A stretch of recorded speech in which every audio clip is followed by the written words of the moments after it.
برادران ملت اسلامیہ، السلام علیکم ورحمۃ اللہ تعالی وبرکاتہ۔ میں غلام علی مجاہدی 24 اپریل 2020 یعنی گزرا ہوا کل، چونکہ قاضی اڑیسہ کی جانب سے ایک پامپلیٹ آیا کہ شہادت شرعی ناحصول ہونے کی وجہ سے صرف نفل کی نیت سے روزہ رکھیں، یعنی 25 اپریل 2020 کو۔ پھر علامہ محدث کبیر کا بیان کال ریکارڈ کی شکل میں سامنے آیا، جس کو لے کر لوگوں میں تشویش ہوئی تو مفتی مشرف صاحب قبلہ نے ایک بیان پیش کیا جس میں لوگوں کے تشویش اور کج فہمی کو دور کیا۔ مزید نفل روزہ کا مسئلہ بھی بیان فرمایا، بہار شریعت سے حوالہ دیتے ہوئے۔ آئیے سب سے پہلے محدث کبیر کا بیان سنیے، پھر مفتی مشرف صاحب کا۔ بعدہ اخیر میں آپ کو تاج الشریعہ کا ایک بیان پیش کروں گا، جس میں آپ کا ایک سوال کے جواب میں شہادت شرعی نہ حاصل نہ پانے پر نفل روزہ رکھنے اور نہ رکھنے کو لے کر مکمل وضاحت فرمائی ہے۔ تمام حضرات سے گزارش ہے کہ اس ویڈیو کو مکمل دیکھیں، مزید اپنے علم میں اضافہ کریں اور دوسروں تک بھی پہنچائیں۔ السلام علیکم ورحمۃ اللہ تعالی وبرکاتہ۔ کی وجہ سے تو بہت ساری جگہوں پہ شہادت یا قاضی علی القاضی کا مسئلہ تو ہونا ناممکن ہے، تو ایسی صورت میں کیا کیا جائے؟ کے حساب سے روزہ رکھا جائے جی، اور اگر ثبوت پہ آ جائے جی تو پھر قضا کر لی جائے۔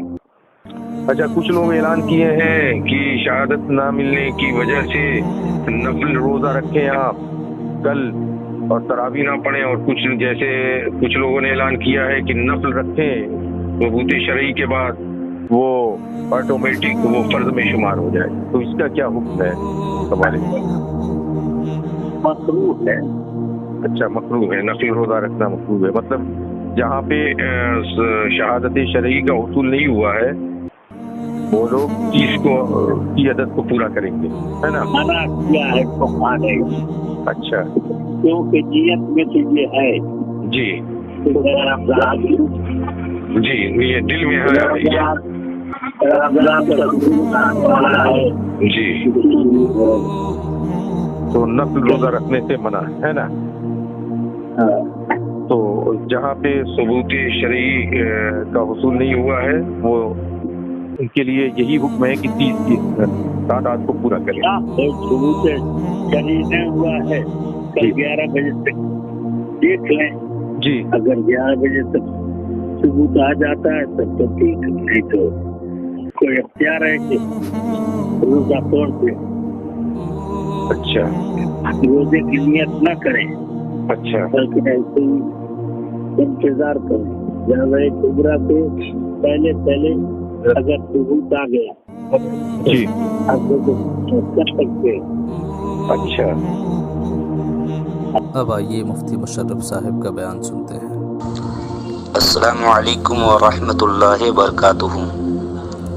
میں محمد مشرف رضا مصباحی آپ حضرات کو اس بات سے آگاہ کرتا ہوں کہ کل گزشتہ ماہ رمضان کے چاند کا شرعی ثبوت نہ ہونے کی وجہ سے قاضی اڑیسہ حضور حبیب ملت کی جانب سے جو نفل روزہ کا اعلان کیا گیا، اس کے تعلق سے کچھ احباب اپنا دامن بچانے کے لیے حضور محدث کبیر صاحب کا آڈیو واٹس ایپ پر سینڈ کر کے لوگوں میں تردد ڈال رہے ہیں اور انہیں فریب دے رہے ہیں، جبکہ اس مسئلے کی حقیقت یہ ہے کہ یوم الشک یعنی شعبان کی 30ویں تاریخ کو نفل خالص کی نیت سے روزہ رکھ سکتے ہیں۔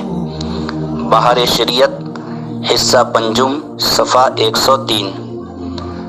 اور بہار شریعت میں دوسری جگہ ہے کہ اگر نفل کا پورا ارادہ ہے مگر کبھی کبھی دل میں خیال گزرتا ہے کہ شاید آج رمضان کا دن ہو تو اس میں بھی حرج نہیں۔ بہار شریعت حصہ پنجم صفحہ 104۔ اس لیے آپ حضرات سے گزارش ہے کہ ایسے لوگوں کو پہچانیں، ایسے لوگوں کے اعلانات پر ہرگز بھروسہ نہ کریں، اپنے مرکز اہل سنت دھام نگر شریف سے وابستہ رہیں۔ السلام علیکم۔ اب تاج الشریعہ کا بیان ملاحظہ کریں۔ شہادت رویت سے پہلے اگر روزہ رکھ لیا تو کیا وہ رمضان کا روزہ ہوگا یا اس کی قضا ادا کرنی ہوگی؟ رویت ہلال سے پہلے یوم شک کا روزہ رکھنا جائز نہیں ہے۔ حدیث میں آیا من صام یوم شک کے فقط اصاب القاسم، اس نے یوم شک کے دن روزہ رکھا، اس نے ابو القاسم محمد صلی اللہ تبارک و تعالی کی نافرمانی کی۔ یہ اس صورت میں ہے جبکہ اس دن رویت ثابت نہیں ہوئی اور اس دن رمضان کا روزہ سمجھ کر کے اس کی نیت سے روزہ رکھے۔ ان لوگوں کو اس دن روزہ رکھنے کی عادت ہے یا اس دن روزہ رکھنا چاہتے ہیں تو خالص نفل کی نیت سے روزہ رکھے، دل میں یہ خیال نہ ہو کہ یہ رمضان کا روزہ ہے، نہ یہ خیال ہو کہ اگر رمضان کا ہے تو رمضان کا ورنہ نفلی۔ اس صورت میں اگر نیت میں تردد ہوگا تو روزہ نہیں ہوگا۔ اب جبکہ رویت ثابت ہو گئی، شہادت شریعت آ گئی، تو نفلی روزہ رمضان میں محسوب ہو جائے گا۔